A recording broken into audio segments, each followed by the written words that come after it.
Now that we've learned a little bit about Becky and a little bit about Santa Clara, let's learn a little bit more about the application process to Santa Clara. Can you let us know what are Santa Clara's actual requirements for admission? Sure.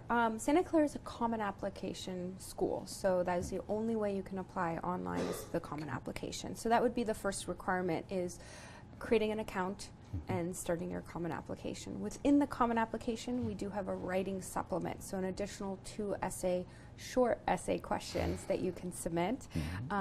Within the common application, you'll be asked to forward 1 teacher evaluation form and then 1 secondary school report form. So those would be the documents within the common application that you'd complete. Outside of the common application, we would ask for an official transcript of your secondary school report, an official transcript of your secondary schools or any leaving exams on a national curriculum, so making sure that those come in officially. We also ask for an official test score of the SAT or the ACT. And then lastly, we ask for English proficiency exam results. So we do have a long list that we accept of those English proficiency exams. The 2 most popular that we see are official IELTS scores or TOEFL IBT scores, but we do have many others that we accept as well. So now that we know the basic requirements, can you talk about your application deadlines and the basic process of applying? Absolutely. Santa Clara has 3 deadlines for fall admissions, and which is the majority of our applicants apply for fall, so that is to start in September. And our 3 deadlines are early decision, which is November 1st, and a binding contract. And so that is for students who know if they apply early decision and they are accepted, that they will enroll. Our second deadline is early action, which is also November 1st, and it is a non-binding. So you apply early and you find out in mid-December if you are accepted or not. And then if you are accepted, you have until May 1st to enroll. And our last deadline is regular decision, which is a January 7th deadline. You find out in mid-March of your acceptance, and if you are admitted, you would have until May 1st to make that decision. So as a school with 3 different deadline types, early decision, early action, and regular decision, can you share any advice to students who are trying to decide which deadline they should apply for?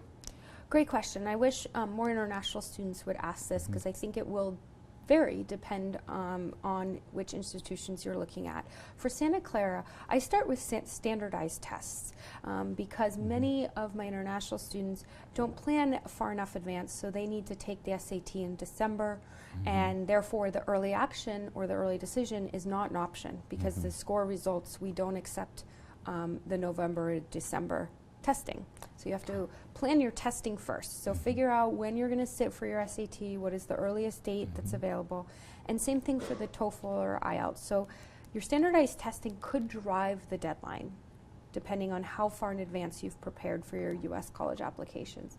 The second piece I would, advice I guess I would give, it is very difficult for an international student who doesn't have access to come visit, come see the United States. And so the idea of applying early decision is really meant for those students who potentially have visited, who really know it's their #1 choice and would be happy to not apply anywhere else if they're admitted. And so we don't see as many international students applying early decision, and that is okay. We understand that you don't have a chance to see all these universities to compare them. Early action is really for students who have applied early because they've got their standardized exams done, they've had all their documents ready, they've prepared the common application by that November 1st deadline. The benefit is you've been admitted early, and so you can sit on that admission offer and see where else you're admitted. You have time to come visit if that's possible before the May 1st deadline. For regular decision, is the most popular for international students, and I believe it's the most popular because curriculums, national curriculums around the world are all different, and so students are busy, as they should be, completing their national curriculum at the highest level they can. So if you need to study for your senior leaving exams, you should do that. You should get the strongest grade you can and work these deadlines around that process. And so I believe the regular deadline falls into a comfortable place with many national curriculums around the world. So we're prepared to have majority of our regular applicants apply. You're not at a disadvantage. The key is getting all those documents in on time and having them be the best that they can be. So I always encourage students, last but not least on advice, is pick the deadline that works best for you. Especially with the options that are at hand.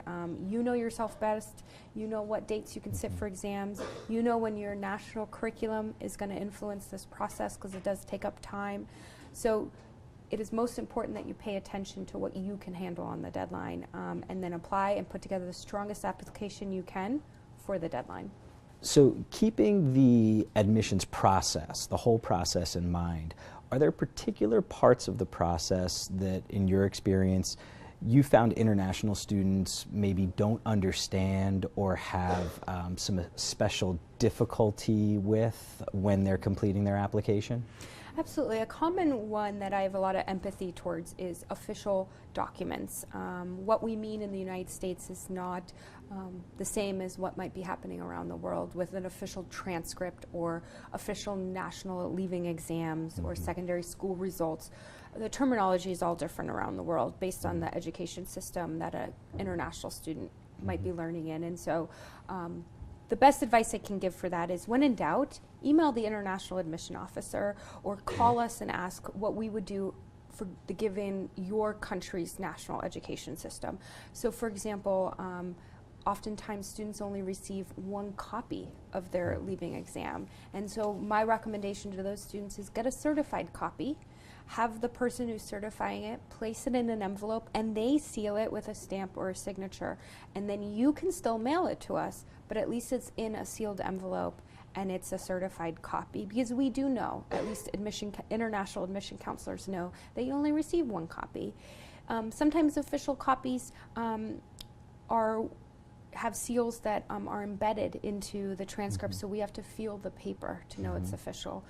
In some cases, it's an ink stamp. Some of them, it's the Ministry of Education can provide it. There's wonderful resources out there that even international admission counselors will advise students to go to, which is maybe the U.S. Embassy or the Education USA offices in your local city, because the achievement of an official document is to try and get accurate, credible information so that we bring in students that will continue and can achieve at our level of academics. And so we're trying to make sure that information is as relevant as possible given the curriculum that the student's in. And it cannot work the same across all 200 countries. And so we use the word official often, but it may have variances depending on the curriculum that you're in. So I encourage you to reach out to organizations like Education USA or to the university you're applying to and ask what they mean by official for your given situation. Lastly, I think a piece of advice I'd give for international students is deadlines. Many U.S. universities, their deadlines are not a suggestion, they're not soft, they're not flexible. So I would err on the fact that a deadline is a deadline, and what we mean by deadline is all documents to us, not one document in. And so keeping that in mind will make sure you're ahead of schedule. And so when a university is asking, telling you you're missing your English proficiency exam results, what we mean is we need the official copy in our office, not an emailed screenshot of what your TOEFL account says. So just keeping those things in mind with deadlines would be the last piece, is that culturally in the United States, many universities' deadlines are hard deadlines. And we'll be right back to hear about the evaluation process.